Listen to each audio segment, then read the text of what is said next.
আসসালামু আলাইকুম। যারা আমার ভিডিওগুলো দেখেন তাদেরকে জানাই আন্তরিক শুভেচ্ছা এবং অভিনন্দন। আজকে ছোট্ট একটা আপডেট দেওয়ার জন্য আপনাদের মাঝে আমি আসছি। বিশেষ করে যারা রোমানিয়ার ওয়ার্ক পারমিট ভিসায় 2026 সালের জন্য আবেদন করবেন তাদের উদ্দেশ্যে বলবো যে আপনারা এতদিন ধৈর্য ধরছেন। বিশেষ করে আমি যতটুকু জানি, আমি যেহেতু অতপ্রতভাবে জড়িত এই কাজটিতে, সেক্ষেত্রে আমি বলতে পারি যে ফেব্রুয়ারি মাস থেকে শুরু করে আমাদের যে অনলাইন যে পোর্টালটা, যেখানে ওয়ার্ক পারমিট ভিসার জন্য ওয়ার্ক পারমিটের জন্য আবেদন করা হয়, এই বছরের ফেব্রুয়ারি মাস থেকে বন্ধ ছিল। তো এবছরে ওই সময়টা থেকে আমরা আমাদের যারা অ্যাপ্লিকেন্ট ছিল আমাদের কোম্পানি থেকে, তাদের জন্য আবেদন আমরা করতে পারিনি। তো তাদেরকে আমরা ইনফর্ম করেছি এটা শুরু হবে, যেহেতু নতুন যে রুলস সরকার মেক করছে রোমানিয়ান সরকার, সেটাকে আমাকে ফলো করে এগোতে হবে। তো এটার কার্যক্রম বিষয়ে আমি যেটা বলবো, তা আমি যেটা দেখলাম আজকে যে আপডেট আমার লয়ার আমাকে যেটা প্রোভাইড করলো, তা হলো যে এই মাসের শেষের দিকে থেকে ইনশাল্লাহ নতুন যে পোর্টাল, যেখানে নতুনভাবে সব কিছু যে রুলসগুলো সংযোজন করা হয়েছে সেগুলো সহ, এবং যেগুলো বিয়োজন করা হয়েছে, বাদ দেওয়া হয়েছে যে বিষয়গুলো, সেগুলো নিয়ে একসাথে কাজ শুরু হবে। তো আপনারা যারা অধীর আগ্রহী ছিলেন, যারা রোমানিয়ার ওয়ার্ক পারমিট ভিসায় আপনারা এই নতুন সিস্টেমে, আপনার নতুন নিয়মের আন্ডারে যারা যেতে চান, তারা আপনাদেরকে বলবো আপনারা অনেক ধৈর্য ধরেছেন। ইনশাল্লাহ আপনাদের কার্যক্রম এই এই মাসের শেষের থেকে, অর্থাৎ এই আগস্ট মাসের শেষের দিক থেকে ইনশাল্লাহ পরিপূর্ণভাবে চালু হবে।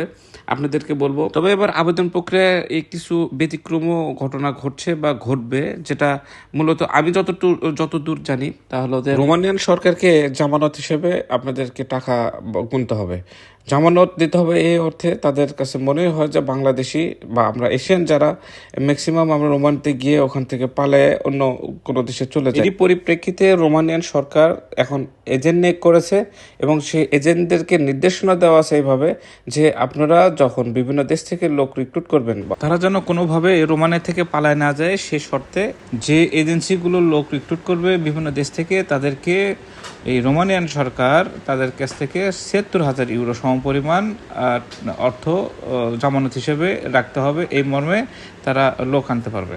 এখন কথা হলো যে রোমানিয়াতে অবস্থিত যে সকল এজেন্সি আছে, তাদেরকে যেহেতু সিকিউরিটি মানি হিসেবে সরকারকে ডিপোজিট করতে হচ্ছে, তো আমাদের যারা যাত্রী তাদেরকেও অবশ্যই সিকিউরিটি অর্থাৎ ডিপোজিট মানি তাদের হয়ে করতে হবে।